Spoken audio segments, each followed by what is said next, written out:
In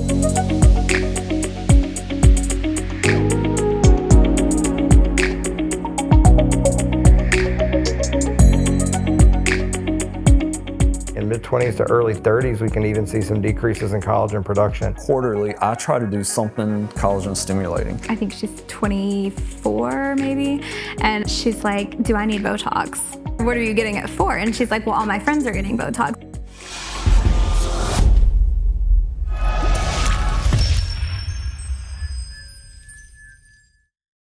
Hi everyone, welcome to Beauty and the Brain, the podcast about all things aesthetics. You ask and we are answering your questions today. We did a poll on our Instagram and overwhelmingly the majority of you answered that you wanted to hear about actionable tips, are things that we could tell you that you could go out and do right away. So today we're going to do just that. We're going to talk about all things that you can do for your skin and incorporate into your anti-aging routine at any age.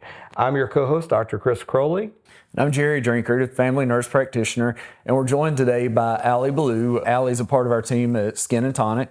Hey, yes, I'm one of the nurse practitioners at Skin and Tonic, and I'm excited to be here today to talk to you guys about some tips and tricks that we practice in our everyday lives and encourage our clients to practice in their everyday lives to help prevent the aging that we also desperately try to avoid. Let's talk about differences maybe that we see between our younger and our older patients. And obviously the skincare concerns change as we age. So what is it that we see? I mean, we're just different generations here on this panel. So Allie, you're the baby of the group. So, yes. You know, your age group has a lot of different concerns than people in our age group. So let's talk a little bit about the differences. Tell us what you see.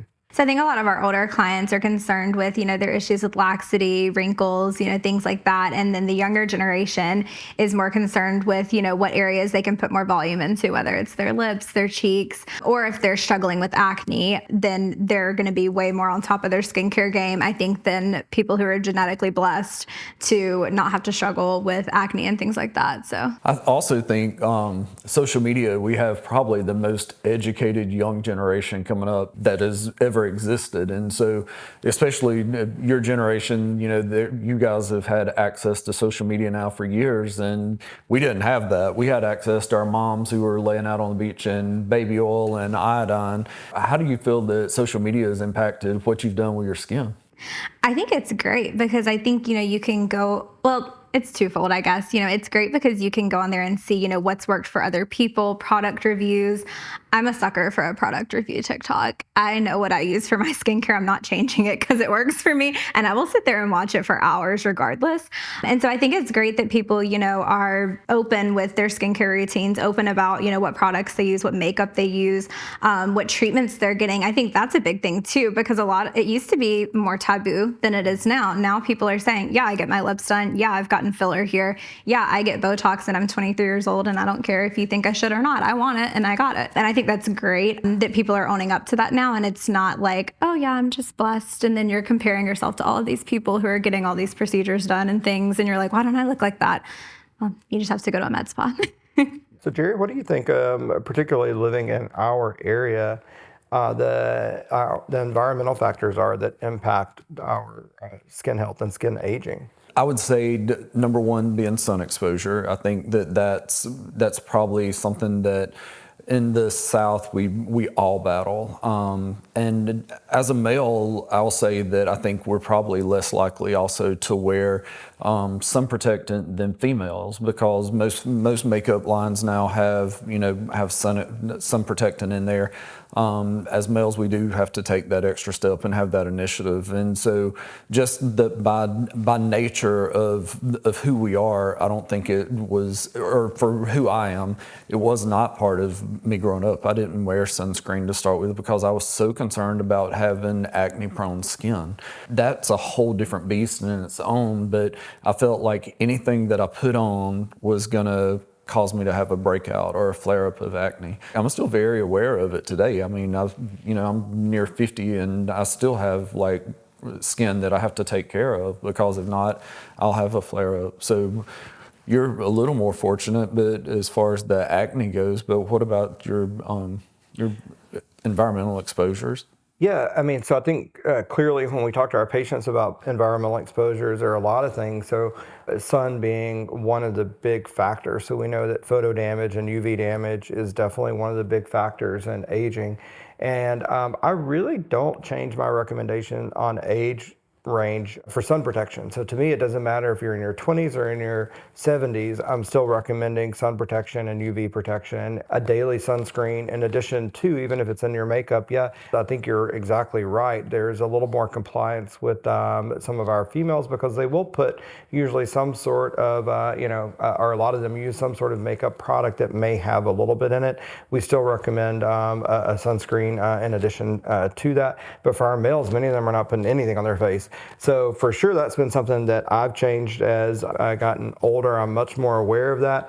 And I do use a daily a sunscreen product every day on my face, regardless if I'm going, to the beach or not. And I think that's another misconception or myth is that you only have to wear this when you're going out in the sun, but even just routine things, especially in Florida, going to the grocery store, going out to run errands, we get sun exposure.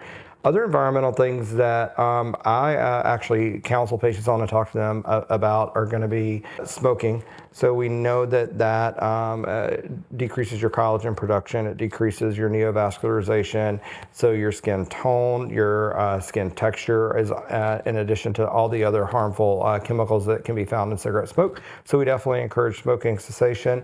And then also diet and lifestyle things such as exercise habits. And so in general, if we want our collagen production to be high, we got to provide the nutrients that's going to be the starting process of all that. So a diet that is healthy, high in vitamin C usually will help support healthy collagen production. Although I don't always follow my own advice on that end, I do encourage a healthy diet.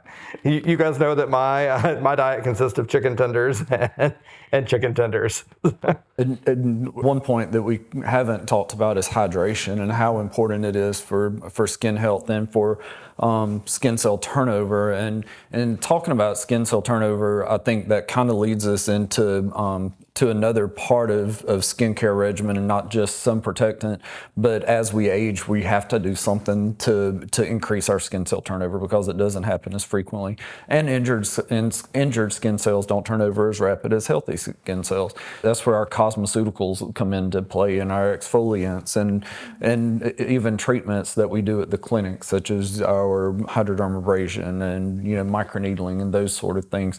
So how do you feel that impacts your skincare regimen? What do you do as far as those sort of treatments? Oh God, I love a hydrofacial. Lindsay did one on me a week or so ago, and I've had so many compliments on my skin. I'm like, I don't know why I don't just do this more. But as far as skincare, I have a pretty consistent skincare routine. I cleanse, exfoliate, tone, moisturize. I have a moisturizer that I love that actually is scientifically proven to stimulate more collagen production, protect your collagen. I think all of those are a really important step for your skincare, no matter if you're, younger, older, middle-aged, whatever the case. Having a good skincare regimen can change your skin. And I think I was a skeptic of it. Like when I didn't work in this field of medicine, I would buy cheap stuff from Target, whatever, and use it on my face. After I started working at Skin and Tonic, I had been using we carry a lot of Zeo skincare at our clinic, and I had started using some stuff that the rep had given me. And I'd used it for maybe 2 weeks, and I had somebody at work in the ICU come up to me and say, Allie, your skin looks different. Like, what are you doing? And I was like, okay, I feel good about this now. Like, I believe it. It works. And I didn't wear any makeup when I worked in the hospital. So it's always good to hear that what you're doing is working. And so I think there can't be enough said about medical grade skincare and just having that foundation. And especially, if you're going to invest in aesthetics and invest in your face, protecting that with skincare. It really is like insurance for what we do, and so because most of the people that we see, they also do other treatments, whether injectables such as Botox or fillers or lasers or the Neogen plasma or whatever. The cosmeceutical really is like an insurance to protect the investment that you've made in your face. But I agree with you; it almost feels like a sales pitch, and it does. And Chris and I are really, really bad salespeople, but but it makes you feel a little bit pushy when you're like, you really need this. If you're going to spend, $500 on Botox, you really should do something to protect it. So we're trying, we're getting better at that part of it. I just thought of a question for either of you, because I've been asked this actually pretty frequently recently in the clinic. What are y'all's thoughts on people like putting collagen powders in their coffees every day or in their waters? This is like a really big push thing right now, is like oral GI collagen. You guys know that I'm really big into like basically your inner beauty is going to be reflected on your skin, and so it all starts with the inside. So the gut and the GI tract being one of the largest organ systems in our body, the largest part of the immune system in our body. And so when we have dysfunction in the GI tract and dysbiosis, that is going to be reflected in a lot of things. So not just things like joint pain, fatigue, brain fog, et cetera, but it's going to be reflected in our skin. We're not going to have that healthy glow. We're not going to have that healthy appearing skin that we all so desire to have. So I do think that healthy skin starts with our GI tract and what we ingest. Now, in terms of drinking collagen and putting it in beverages and trying to have that translate to collagen production in your skin, I don't think there's much, strong science on that. I shouldn't say there's none, but there's not a lot of strong science. There is some information out there that talks about improving your GI tract lining and helping maybe with a leaky gut, maybe helping with vitamin absorption. So definitely we see some benefits from it, but it may not be a direct correlation with drinking collagen and having increased collagen in our skin. It's like we're helping our GI tract to remain healthy so we can absorb the other vitamins and nutrients that we're ingesting to kind of optimize our health overall. And it's an interesting topic, and I'm glad you bring it up. I think we can do a whole probably podcast episode on that. So for those of you who are kind of listening, if you're interested in that, go ahead and shoot us a message. If we get enough requests, we'll do a whole thing on GI health and how that impacts your skin, because I do think that's something that we hear a lot of right now. And certainly people that are taking collagen supplements that feel better, I think that they're convinced that it works, but as of right now, the science is not so strong to say that we can ingest it and have it translate to improve collagen in our skin. I always say it can't hurt. I think the best collagen stimulation comes from a mild injury to the skin. There are several different ways to do that. Patients ask what we do, and so quarterly I try to do something collagen stimulating.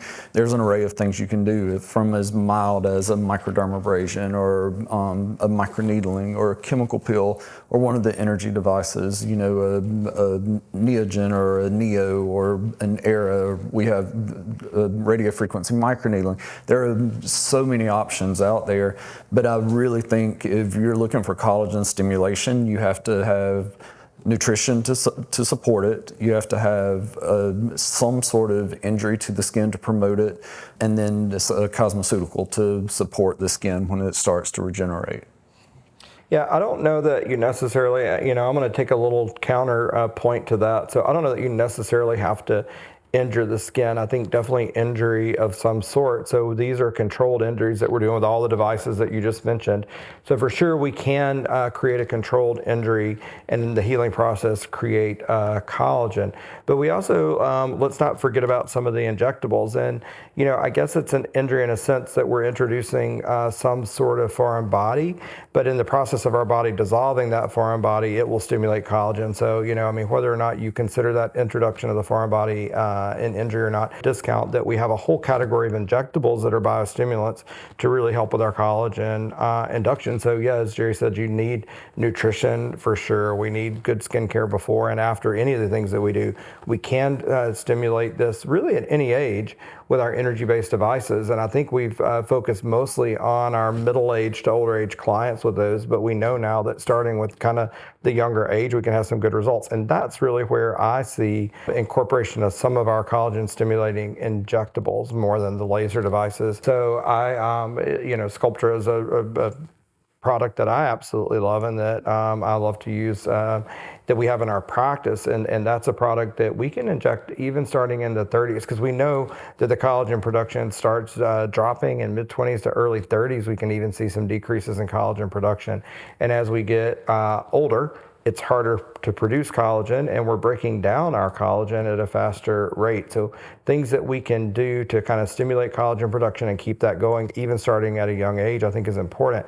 And we forgot that age group for a while with these collagen stimulating treatments. We did a lot of things to plump and smooth wrinkles with our neurotoxins, but we didn't really think about using collagen stimulating treatments. And I think we're seeing more of that right now. And like I said, I don't want people to be afraid and think they have to have some sort of injury to get this treatment. There are some things that we can do to introduce other products, or we can do these pretty aggressive lasers and get a really amazing result if you're older and have more significant damage, more deeper wrinkles, deeper pigment, etc. I think anybody that's listened to a single episode of Beauty and the Brain knows that if you were stranded on a desert island, don't we always say that the one thing that you would have in your bag would be Sculptra? So that is 1,000% Chris's choice of biostimulants that he would want to have with him. So. And I do actually, I mean, in full disclosure, I trained for Galderma, but way before I did that, years before that, I've said this, and that's been one of my favorite products that we have in the practice. So I want to be, transparent, but it's not because of that. It's what I have in my face. They're not paying you to say that. They're not paying me to say that at all. I said it for years. I have it in my face. Jerry has it in his. My family, most of them have some form of Sculptra in their face or their body. So I love it. It's a great product. But my point is we can incorporate these things into a lot younger patients than we traditionally thought we would be able to. So let's go to that and let's talk about what's the difference. So I do think we've touched on kind of what we would start at a young age. So we've talked about skincare, chemical peels, lasers, and now injectables. But some of our middle to older age patients, Jerry, what do you think their concerns are, and how do you see that shifting from the patient group that we see in their 20s and 30s once they get into their 40s and 50s? What's different in that age group? I think volume deficit is probably one of the primary things we start seeing into the 40s that we didn't see in the 20s and into the 30s. And now we see volume deficit more than ever because of some of the new diet trends that are going, the Ozempic face that a lot of people are hearing about. I really think that that volume deficits, and I also see that the newer generations, and I say that even being 40-year-olds, don't want to look filled. There's a whole trend for a more natural looking aesthetic than what we've seen in the past. And even when they venture into the surgical realm of things, people don't want to look done. I think that's where we come into play with these collagen stimulating treatments. And if you start at a young age, then volume deficits aren't near as big a struggle as what they are, if you wait. And so my point of view as an injector, that's probably what I'm asked about on a daily is volume deficit and skin laxity. So I definitely think that's one of the things that we see, and hopefully with more sun protection, we don't see as many things with pigment changes. But Allie, do you want to comment a little bit about how we start struggling with more pigment changes, both reds and browns, once we get into that older age group and the treatment options we have for those pigments? Yeah, definitely. Reds and browns are something that we treat every day. And thankfully, I love our Airlace Neo laser for that, for people who don't have the downtime, because a lot of people, they work full-time jobs, they have families, they have things going on. And so they don't have that downtime to risk for something like a Neogen, which we would all love to recommend for that too. But at least we do have, several different options and things that we can do to help target those pigments that are unwanted and not have the downtime that we associate with a lot of the laser devices. So I really love that treatment. And obviously as we age, pigment just becomes more and more of a struggle for people, I think, especially in Florida. So Jerry, do you think, is there let's talk about age extremes. Is there an age that's too young that you won't treat with the Botox? And is there an upper age limit? Where do you say that, no, you're no longer a candidate for any of the neurotoxins? So Botox, Dysport, Xeomin. I personally don't treat anyone under the age of 18 with a neurotoxin, and then as far as the maximum age, my treatment definitely changes because those patients, they have to have some lift, and so using a neurotoxin can relax the muscle to the point that they don't have the lift that they need to have a happy open brow. And so That's where, as injectors, it's our job to educate the patients, because I think a lot of times people just think if you'll put a little Botox here, I'll look younger, and oftentimes that's not the fact, or not the case. It can make someone have a closed eye and look a lot more angry or heavy or masculine for a female. And so, but as far as a numerical age, I don't have one. Yeah, I mean, I think one of our happiest patients that we treated for a long time, she's died within the last year or so, but she was in her 90s, and she just liked a little bit of Botox in her glabellar complex. We didn't treat her forehead, but she loved the fact that we could relax that area just slightly and help smooth it. It didn't by no means treated all of her wrinkles, but she felt so good about herself after that. So no, I don't have an upper age limit either. I think it's an individual assessment and looking at the underlying problems and seeing what we can fix with a muscle relaxant versus something that we need to augment or replace volume. And then the younger age limit, I mean, I agree it's not approved for those age groups, especially for aesthetic reasons, but I would say for other reasons we may use it in younger age groups. So you can use some of these toxins for things like sweating conditions, hyperhidrosis, if they're excessively sweating, and if they have some asymmetry somewhere that we're trying to correct, if they have some sort of injury and that's resulted in some sort of muscle tension or pulling that's a little bit making them asymmetric, then I have made some special considerations on a case-by-case basis. But in general, we don't treat pediatric patients. And I think we all need to be aware, patients that are coming in at these really younger and younger ages asking for aesthetic procedures and injectables, that maybe that we should be telling them no. Allie, do you have thoughts on that? I was going to say, I have a friend of mine that reached out to me recently, and she's like, I think she's 24 maybe. And she's like, do I need Botox? I'm like, well, I don't know. Does your movement bother you? Like, what are you getting it for? And she's like, well, all my friends are getting Botox. And that's kind of the bad part of social media, is that you are so heavily influenced and you're like, well, she's doing it and she looks great, or he's doing it and he looks great. And so I think there is that pressure that's added. But I told her, I'm like, if it bothers you when you raise your eyebrows and you have wrinkles, then yes, by all means, come see me. I'll do it for you.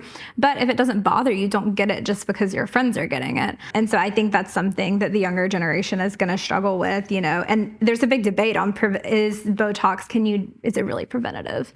And yeah, it is. But also, I don't think you should get it if you don't have a specific reason to get it. Like, don't get it because your friends are getting it. Yes, I think people get a little bit confused on when we talk about preventive Botox and what does that mean, or preventive Dysport or Xeomin. So there are a lot of things that are similar to Botox out there. We use that word kind of synonymously with something that relaxes the muscles. Providers and aesthetic injectors, we know that all that's doing is stopping the muscle movement. And so if a line or a wrinkle is caused by that muscle moving, we can stop the muscle and it'll kind of keep that wrinkle from getting deeper. And that muscle will kind of get smaller and smaller, just like if we quit going to the gym, it kind of atrophies over time. I've had it in my face now for longer than we've been in business, so more than 15 years. And so like the muscle in my forehead is really atrophied. So I can't or really small. So I can't get lifting of my brows without some sort of surgical lift. I keep Botox in there. So I love the smooth effect, but I don't have the lift. And so we have to kind of balance that. So when people start getting at this really young age for prevention, they don't get those lines etched in from the muscles moving for years and years. So the lines aren't kind of etched there, but they're going to have some muscle atrophy, which may result in some other undesirable effects. And I think we just need to educate the patients when they start so young that we may prevent one thing and cause something else, so they're aware of it. Really for the lines that are etched in years. So by the time you get to your 40s, 50s, 60s, and you haven't done any of these things, and those lines are kind of there at rest, whether you're moving your face or not, and you're just looking, kind of not animated, straight ahead, and you see those lines etched in, the neurotoxins really aren't the best treatment for that. That's when we need to start looking at our energy devices and threads and other ways that we can treat those lines. Are called static lines, or lines that don't move. So a lot of options that we have. Jerry, do you want to, I don't know how you want to wrap this up. Should we just go with Allie, you, then me, and let's just say what we would do for each, let's just start with the generations. We'll let her pick the young generation. And what is her, top 3 things that you would say for somebody in their 20s to 30s? My number one is going to be sunscreen. And whenever you get done rubbing it on your face, rub it on the backs of your hands and your neck too, because your hands and your neck are the first things to age other than your face. That would be my tip number 1. Tip number 2, don't get Botox or filler, because you feel pressure from social media to get it. There's other things that you can do like microneedling and things that are going to be anti-aging that you can do with little to no downtime and is going to make you feel good about yourself. And then third, come back to me. Let me think of a good 3. Okay, Jerry, you want to do 30 to 50? Yeah, 30 to 50. I would say sun protection, I think, is important across the board for everyone. I think some sort of injectable biostimulant starting at age 30. And I think by age 40 to 50, you should be doing some type of collagen stimulation quarterly. That's just the Jerryism. There's an array of things we've talked about that you can choose from. And so those are my top 3. Yeah. So for you're me, doing 60 to 80? Yeah, 50 and above. I'm just like 50 till death, whenever that may, 50 till death. So for me, it's going to be using a quality skincare line. So something that is a medical grade skincare line that's going to give you a daily cleanser. Moisturizing is going to be very important because in those age ranges, male or female, we're going to start to experience changes with our hydration in the skin. So a good quality skincare, moisturizer, and a daily sunscreen. So I think we've all covered that. Sunscreen is a big part of that factor. Number 2 is going to be considering your injectable biostimulants. I think they're incredibly important at this age. I really prefer to do more natural augmentation, and through the use of our biostimulants, we can maintain a natural volume and natural appearance throughout your entire lifespan. And number 3, in those age ranges, we're going to really need to be addressing pigment changes. So even if you've been great at your sun protection and sunscreen throughout your entire life, at that age range is when we're going to need to start looking at pigment changes, because I think we forget about that. But when we look at studies and photos of people with spots on their face, even if we make all their wrinkles smooth, if they still have uneven pigment or pigmented spots, they're going to appear older than their stated age. So look at therapies, discuss with your aesthetic provider what therapies are available to help even your skin tone. Okay, I got mine. Take your makeup off before bed. I was so bad about that in college. Girl, take your makeup off. And then don't get in the tanning bed. I think that's something that I think is phasing out a little bit. But there are so many good self-tanners on the market. Just get yourself a good self-tanner. You may look green for a little bit, but it's okay. It'll even out. You've actually got me hooked on a self-tanner, Yeah, so I like it. I have Yeah. a self-tanner that I love. Don't look at me right now. I'm going home to self-tan right after this episode is finished. But there are so many good self-tanners out on the market now. They don't make you look orange anymore. They don't get on your white sheets. So yeah, use a self-tanner. All right, great. Love that. So thank you for joining us today, Allie. Thank you all for listening to another episode of Beauty and the Brain. Keep your questions coming. Again, our episodes are driven by your request, and we want to make sure that we are answering all your questions and meeting your needs. We thank you so much for listening to us and look forward to talking to you again next week. See you soon.